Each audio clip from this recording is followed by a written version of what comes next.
Vai Rīgā kaut kas notiek? Kaut kas .Rīga notiek vienmēr. Mākslinieku atvases kļūst par šefpavāriem. Pēc vairāk gadu pārtraukuma atkal staros Rīga.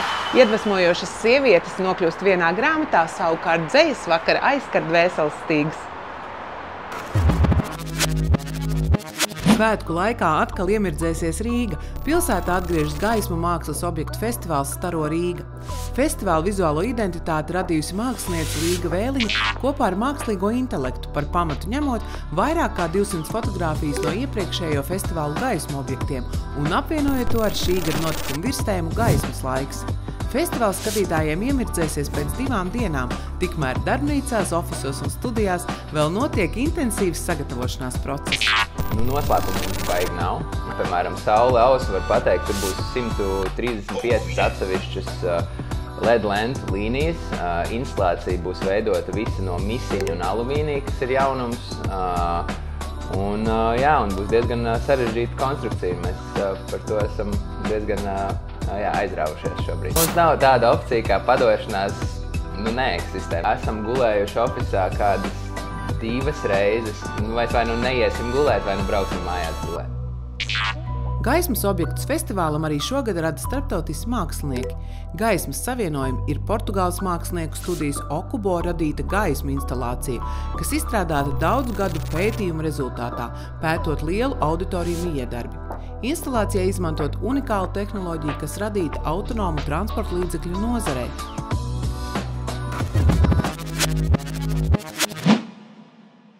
Žilbinošās starmešu gaismās aizvadītā nedēļā mirdzēja arī žurnāliste un rakstniece Gundaga Roze, kura laida klajā savu jauno grāmatu Viņas var, kurā apkopojusi 16 iedvesmojošu Latvijas sieviešu stāstus par personībām, kuras ticējušas sev un īstenojušas savus nodomus, katra gan savā nozarē un profesijā. Mūziķis, TV personības, rakstnieces, uzņēmējs. Arī man liels gods būt starp šīm iedvesmojošām sievietēm, kuras var. Bet ko tad viņas var? Mīlēt! Viņas var vairāk nekā pašas domā. Viņas var visu. Viņas var uztaisīt bubērtu ar tīsā. Būt lepnas. Viņas var dāvināt visu pasaules skaistumu. Mīlēt no sirds. Autors mērķis radīt grāmatu, kas sievietēm būtu vērtīgs atgādinājums, ka spēks ir tevī, un tu vari vairāk nekā tu domā. Viņas var visu, un vēl vairāk. Cik ilgi tu rakstīji grāmatu? 2 gadus. 2 gadus. Kura bija tā vieta, kurā tu visvairāk iedvesmojies vai rakstīji? Es teikšu, vismaz 100 vietas. Es nepārspīlēju. Nepārspīlējot var teikt, ka grāmatā netrūkst vērtīgu atziņu un padomu, lai arī tu varētu piepildīt savu sapni. Savus sapņus piepilda arī mana mīļākā latviešu dzejniece Inga Pizāne, kura katra mēneša 2. trešdienā veikalā Nordhengrip rīko īpašus dzejas vakarus bez maksas arī šovakar. Literatūras vakaru sērija 2, kur ar saviem dzejoļiem un prózu dalās 2 autori, kuri nevis slēpjas aiz vārdiem, bet atkailinās. Viens vakars, katram 20 minūtes. Intervija polkā. Pasaki man lūdzu, kas ir dzejas slenants vai dzejas vakar 3 vārdos? Dzīves rakstnieks. Izrādās ir vēl dzejnieki arī bez raļņa nespazīst. Forši. Pasaki, kas vai mūsdienās vispār dzeja interesē cilvēku? Atnāc, tad arī ieinteresēs. Intriga, labi. Galvenais nenojūt no rītu. Kas ir tavs garākais dzejols pēc rindu skaita? 200 rindas par līdešu pieredzi. Uz Vientuļas salas tā notiek, nav ko darīt. Un vai tu zini īsāko laika sprīdi? Kad ir tapis dzejols? Cik lielā laikā? Šodien Nacionālajā bibliotēkā 1,5 minūtes. No dzejas rindām pie mākslas foto. Leģendārais latviešu fotogrāfs Gunārs Binde svin 90. Svin ar vērienīgu savu darbu izstādi Latvijas Nacionālajā mākslas muzejā. Katra fotogrāfija kā novela vai stāsts. Iekāre, romantisma plīvurs, ironiski vēstījumi, harizmātiskas laikmeta personības. Unikāli fotodarbi, caur kuriem var iepazīt arī paša mākslinieka dzīves līkločus, personiskās peripetijas, mīlestību, provokācijas, portreti, fantāziju lidojumi, metaforiska dienas grāmata par nozīmīgiem notikumiem, tēmām un cilvēkiem. Vispopulārākās mākslinieka fotogrāfijas, melnbaltie akti un Latvijas inteliģences psiholoģiskie portreti. Īpaši uzslava par izstādes scenogrāfiju, gaismu ēnas, fotogrāfijas spoguļu vertikālais un speciāli izstādēji komponēts muzikālais pavadījums. Pievienojos Gunāra Bindes vārdiem, fotogrāfijas, kuras nedrukā, nav fotogrāfijas, tie ir tikai attēli. Ir vērts par to padomāt. Ir vērts iegriezties arī galerijā Istaba, kurā jau 20 gadus, pateicoties galerijas sirdī un dvēselē Lindai, tiek īstenoti kreatīvi koncepti, izstādes un atzimst arī Istabas bufete.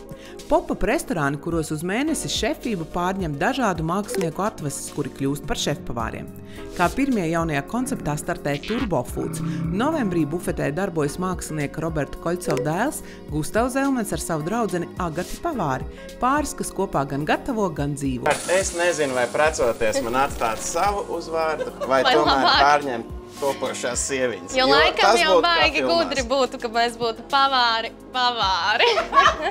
Ēdiens ir jauniešu ikdiena jau vairāk kā 10 gadus. Abi stāsta, ka tas nav tikai viņu darbs, bet gan dzīvesveids. Lai cilvēki nenokurst, un mēs uz mēnesi, kā teikt, pārņemam virtuvi un dienās strādāsim šeit un dosim visu no sevis ārā. Gan garšu ziņā, gan atmosfērā. Brīvdienas nav. Visu laiks jūs šeit dzīvojat Dorīs? Mēs dzīvojam šeit, gandrīz vai 24/7. Gandrīz guļam uz dīvānu bez mazvērī. Palutini sevi un iepriecina jauniešus, baudot gardu ēdienu Latvijas svētku mēnesī. Latvijas svētku mēnesī klājam svētku galdus. Es vienmēr saku, netērējam laiku, enerģiju, līdzekļus, bet atveram acis, iztaigājam savas mājas un ņemam to, kas par rokai. Manā mājā par rokai ir balts palaks, kas pārtop galdautā, un no pērniem Ziemassvētkiem pārpalikušas samta un atlasa lentes.